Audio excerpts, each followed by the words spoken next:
Hello, and welcome back to Metaphysical Roundtable for your monthly numerology. I'm Jennifer, and I gotta tell you, I have a lot to say in this intro today.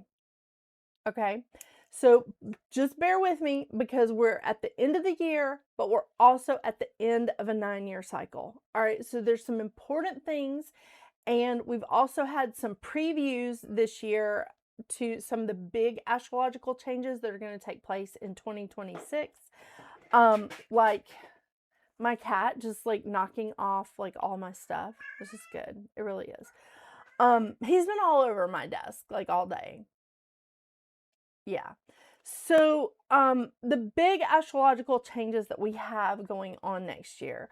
Saturn is not a big change, but Saturn is moving from like kind of calm and cool, emotional Pisces and moving into fiery Aries for the next 2 years. So in 2026, when Saturn moves back into Aries, we're going to really see like a very different kind of Saturn. All right. And again, we had a preview of it earlier this year in the summer, along with Neptune. Neptune is moving from watery Pisces into fiery Aries. Now, Neptune rules Pisces.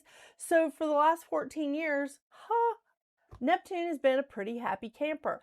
Now he is moving into Aries for 14 years. So the last time this happened was about 164 years ago.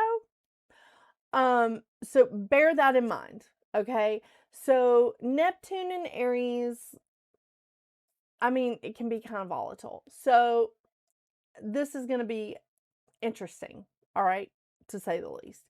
Then we have Uranus. Uranus moving into Gemini. We had, again, a preview of that earlier this year.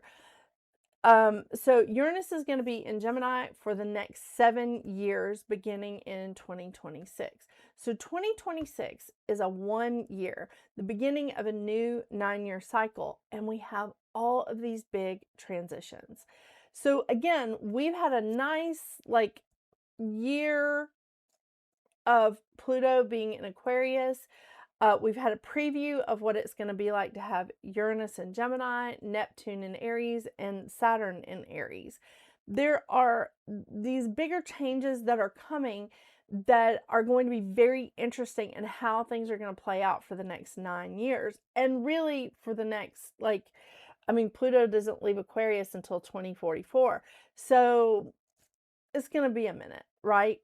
But this is an important time because we are looking at the end of a 9-year cycle. Look back at your life, look back at just like the last like 18 years or so, and look at the 9-year cycles that have taken place just with you in your personal life, from 2017 until now, because 2017 was a 1 year. Then look back at 2008. That was a 1 year. Take a look at these things and see how things have played out for you during that 9-year cycle. And I know I did. I said I had a lot to say. I do have a lot to say, and I'm not going to keep talking about it. I'm not going to keep harping at it because I'm very excited about the crystal for this month, and you can't really see it in this light. Tiger's eye. She's gorgeous. I mean, really. It's a beautiful, beautiful crystal. So, I picked that for a reason because we are moving into a new 9-year cycle. We're moving into a 1 year in January. And I am very excited about it, but we all need some courage. We all need some courage, and I'm hoping this tiger's eye brings it to us. So let's kick this off, all right? And I'll try to go through the astrology really quickly, but I've been listening to things that people have been telling me, and I've made little notes along the way to tell you what I think is going to happen with some of these squares or trines or whatever, okay? So on the 4th of December, we are starting off the month with full moon in Gemini that hits its peak at 6:14 p.m. Eastern Standard Time. On the 6th and the 7th, we have an important and our last water trine of the year, and maybe our last water trine, especially with these planets for a minute, with Mercury in Scorpio, Jupiter in Cancer, and Saturn in Pisces. Again, Saturn is leaving Pisces, and he's not going to be back for 29 to 30 years. So yeah, we're not going to have this water trine for a while. So again, we have Mercury in Scorpio, Jupiter in Cancer, and Saturn in Pisces. So this is inspiring. There's a lot of inspirational communication. I really love this. I'm really excited about it. And we had this trine also last month in November. On the 8th, we have Mars square Saturn, and this is going to be frustrating. So Mars is obviously the ruler of Aries, and Saturn rules Capricorn. These are two very stubborn signs. I can say that I have Capricorn ascendant, but I mean, one of my dads is a Capricorn. Come on. Like, this is stubborn.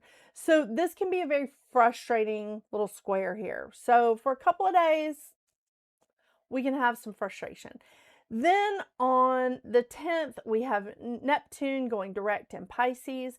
We also have Mercury opposing Uranus for the second time because, again, this happened in November. So that brings chaotic communication to the table. Spontaneous? That may be a better way to put it. I mean, it's my opinion. I just look at Uranus as the planet of chaos. Uniqueness. Unique. Okay, that's a better way to put it. Unique communication. Let's do that. Yeah. On the 11th, we have Mercury moving into Sagittarius. And remember, Mercury rules the opposing sign to Sagittarius. Mercury rules Gemini. So this is not the happiest place for Mercury. It's not the worst place. That would be Pisces. But it's not comfortable in Sag. But that's okay. It's not going to be there long. So, on the 14th, we have Mars square Neptune. This is confusion about like where we're headed. It's like our destination. Even if it's just a mental destination, or if it's a destination with our work or with our laundry or cleaning our house or just whatever. There's like, it's confusion in what we're focused on and how we're getting there. All right. On the 15th, we have Mars moving into Capricorn, and thank goodness. Oh my gosh, Mars loves being in Capricorn. Oh yeah, so this is so great because Mars in Sagittarius, it's not a bad place. It's not a bad place for Mars, but it's a little flightier than Mars like appreciates. So it's like a little too spontaneous with the frustration, with the anger.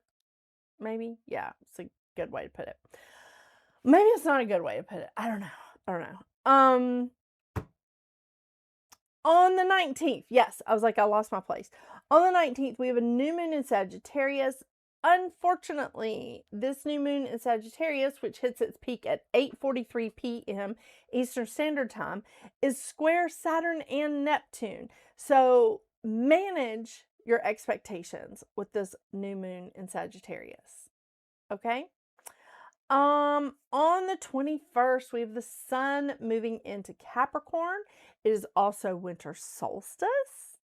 So happy solstice. And Venus is square Saturn. Now, the thing about Venus being square Saturn is that it could give us some false hope with our relationships.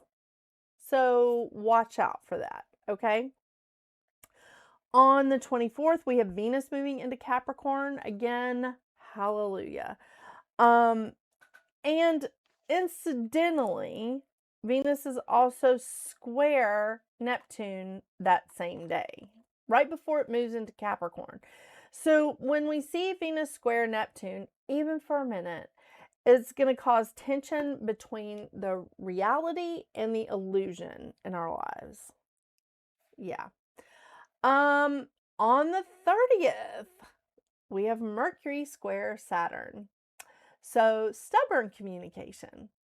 I know. It's so amazing because this is one of my rulers, and I'm double ruled by Mercury. There's a lot of stuff happening. A lot of stuff happening with Mercury. I mean, the trine is great, but these squares and oppositions, so much fun. Yeah.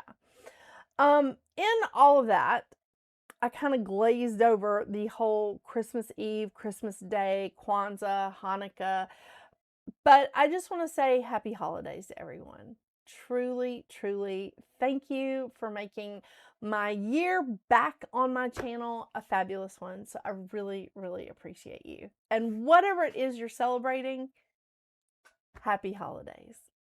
And I am looking forward to this new year.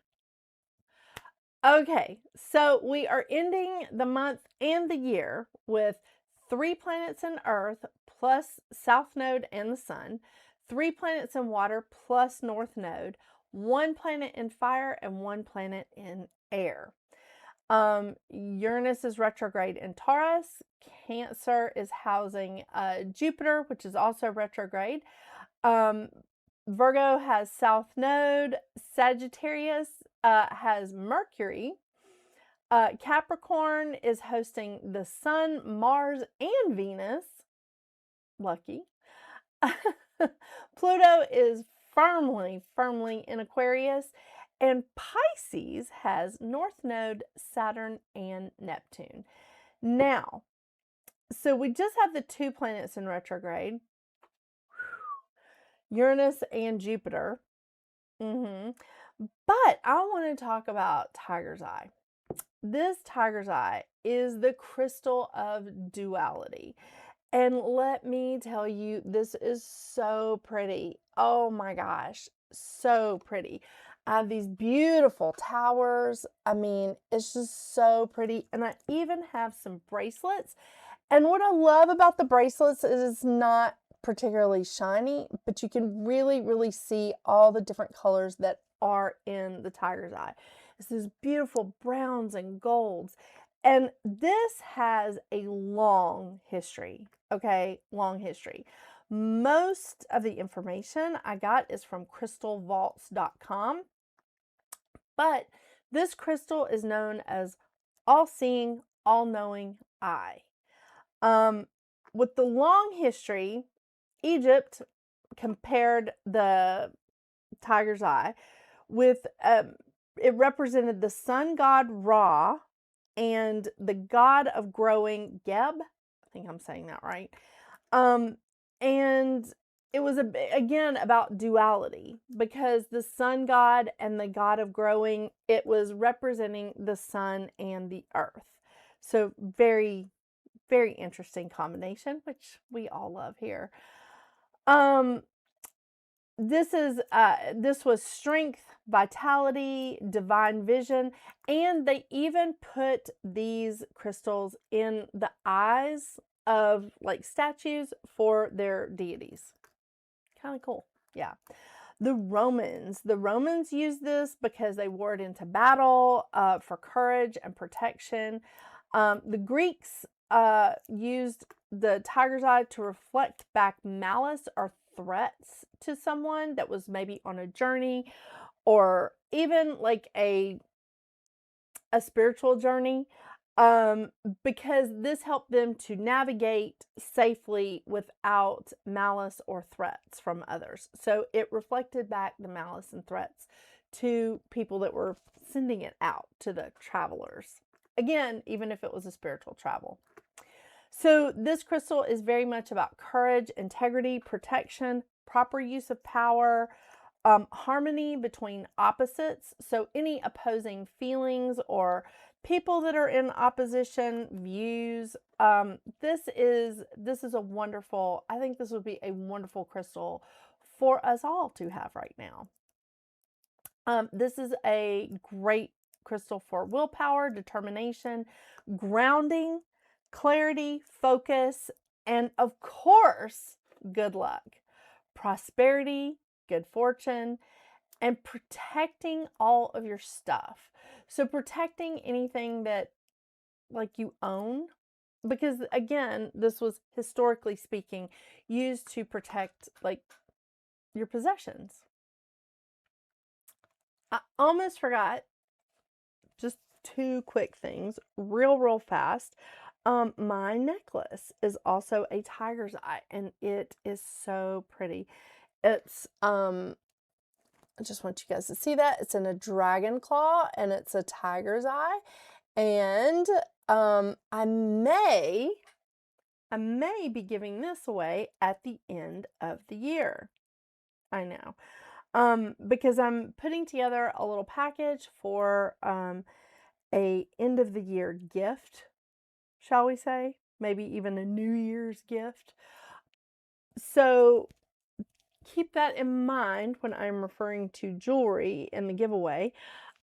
And also the card decks that I am reading from are the usual, the Goddess Guidance Oracle cards and the Moonology Oracle cards by Yasmin Boland.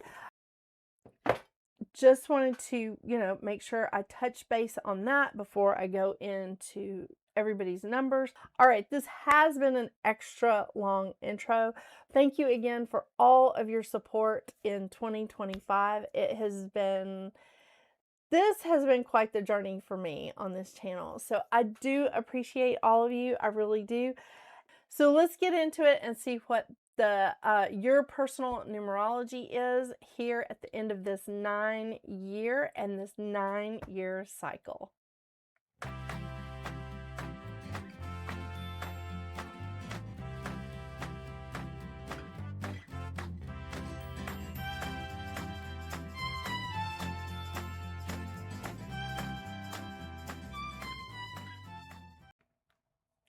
Hello, Life Path 1.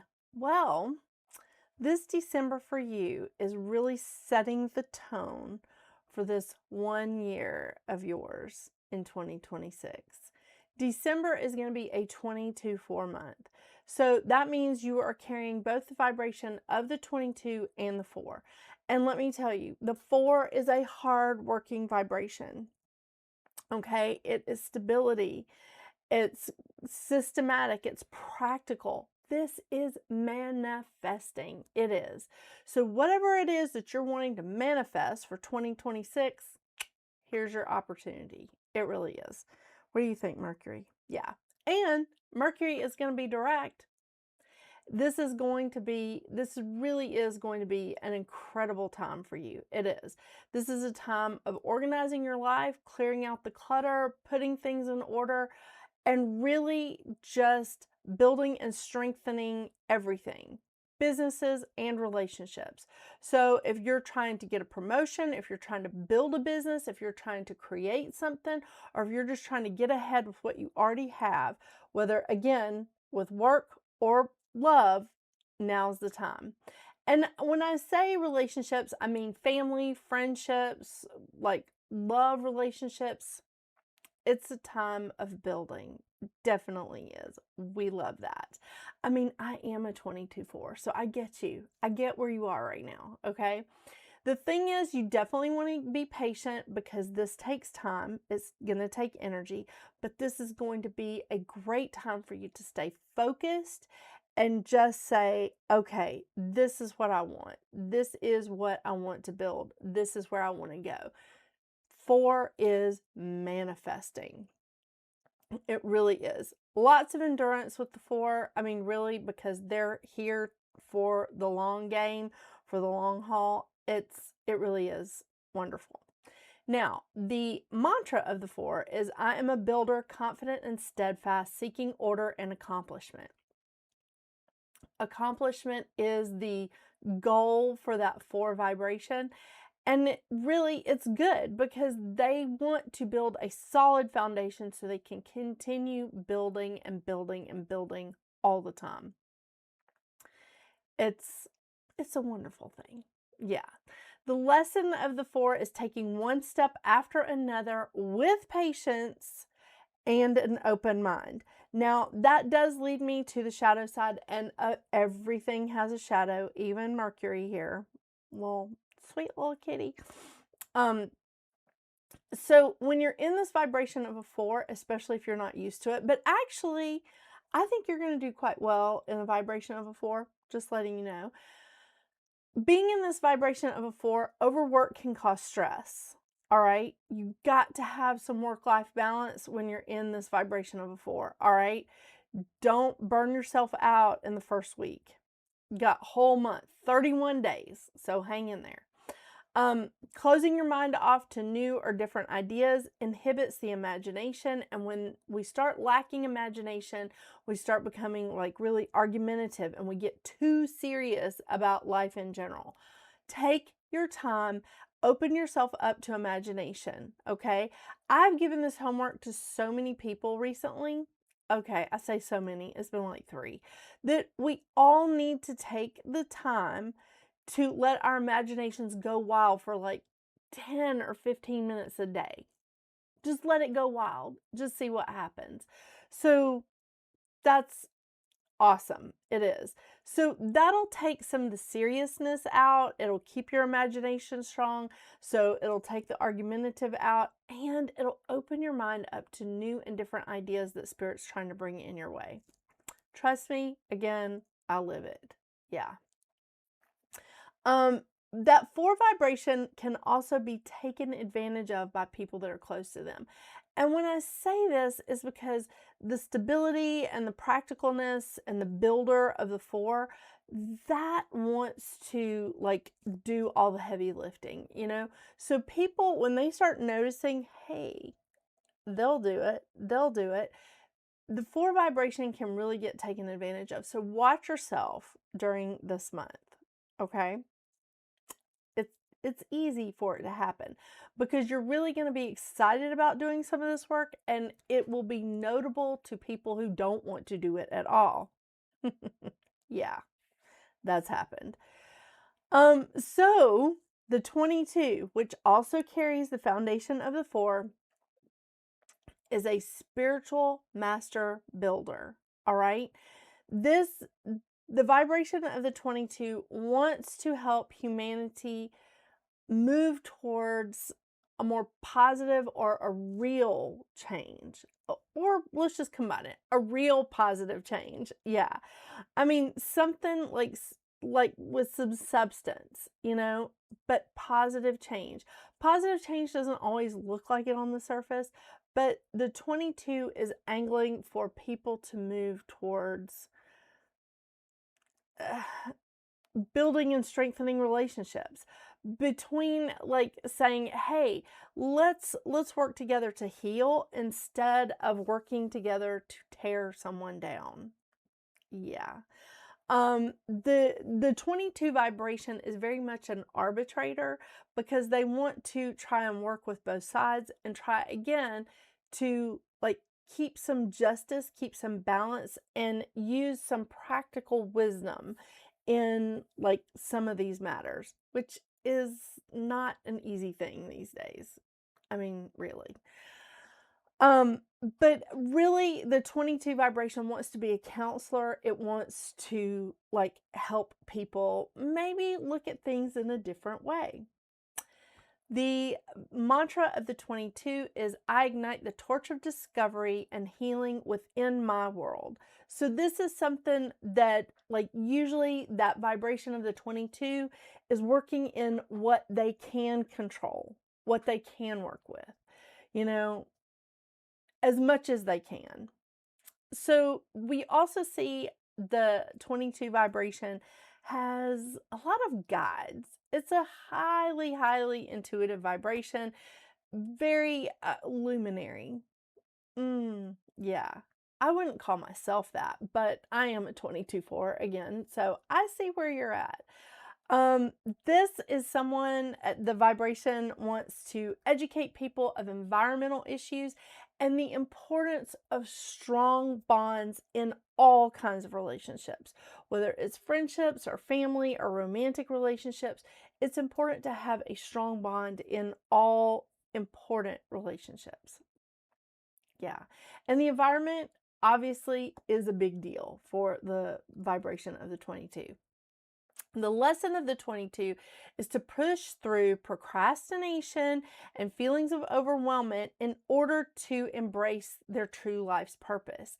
So when you're in this vibration, you may feel, again, you may feel the overwhelmment seeping in because you want to do so much.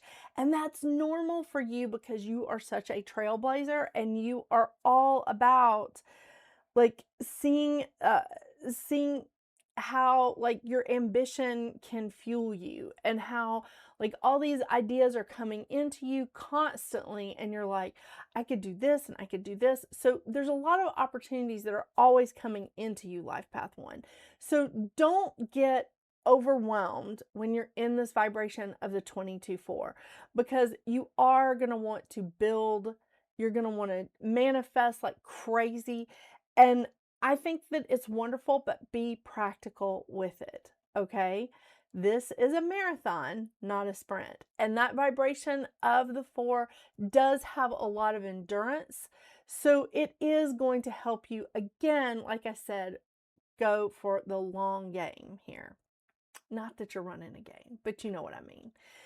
So, again, the shadow sides of the 22, procrastination, because you feel like there's too many problems to solve and you start worrying and then you're just like, oh my gosh, I'm just going to give up. This is like something when we're starting to step into that in the vibration of the 22, just sit back and just go, okay, I feel overwhelmed. I'm going to step back and I'm going to think about this. I'm going to step back. I'm going to take 15 and just rethink this idea. Or if you start just going, there's too many problems, step back and just work on one at a time. One at a time. Yeah. It's going to be helpful, isn't it, Mercury? Yeah. I mean, you know, Mercury's going to be direct. This is lots of good stuff. I mean, Mars and Venus and Capricorn, it gets easier at the end of the month.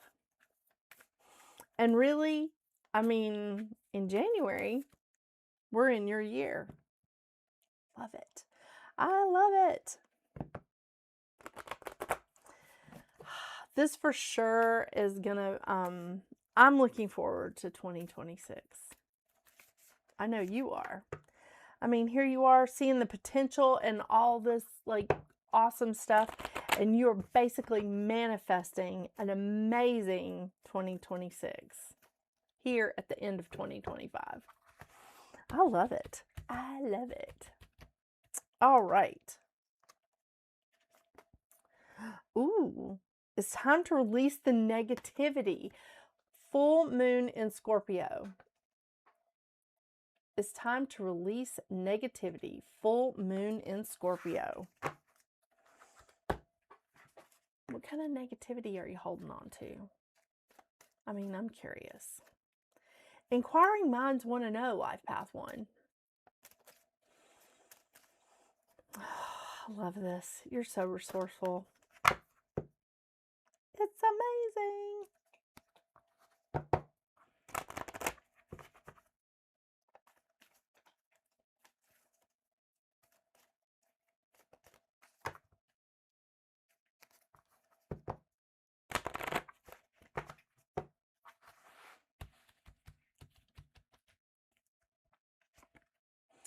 Ooh.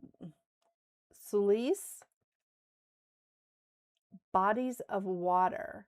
Spend time near water, such as a lake, river, or the ocean to recharge your batteries. You know, this is really, really good for you, Life Path 1. Spend time near water, such as a lake, river, or the ocean to recharge your batteries. Bodies of water. That can make a lot of sense because you definitely need to recharge your batteries before we move into 2026.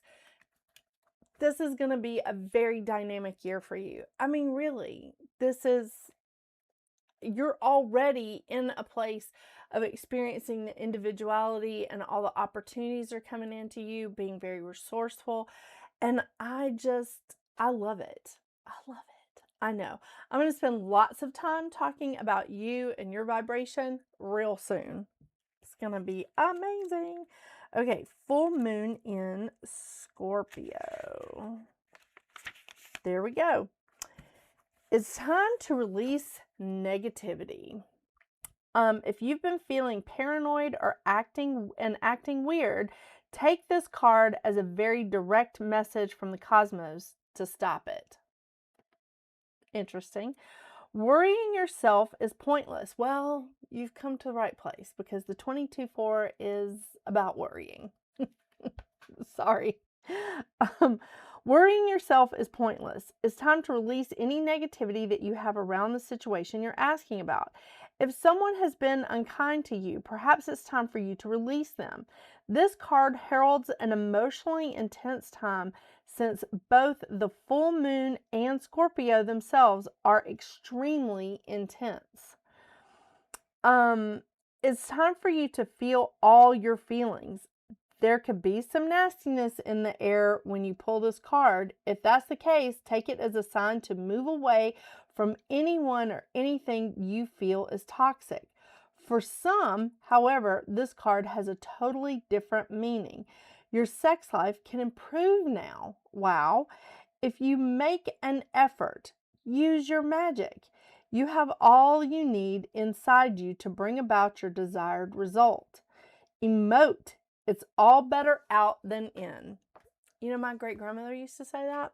She used to say, there's more room out than there is in.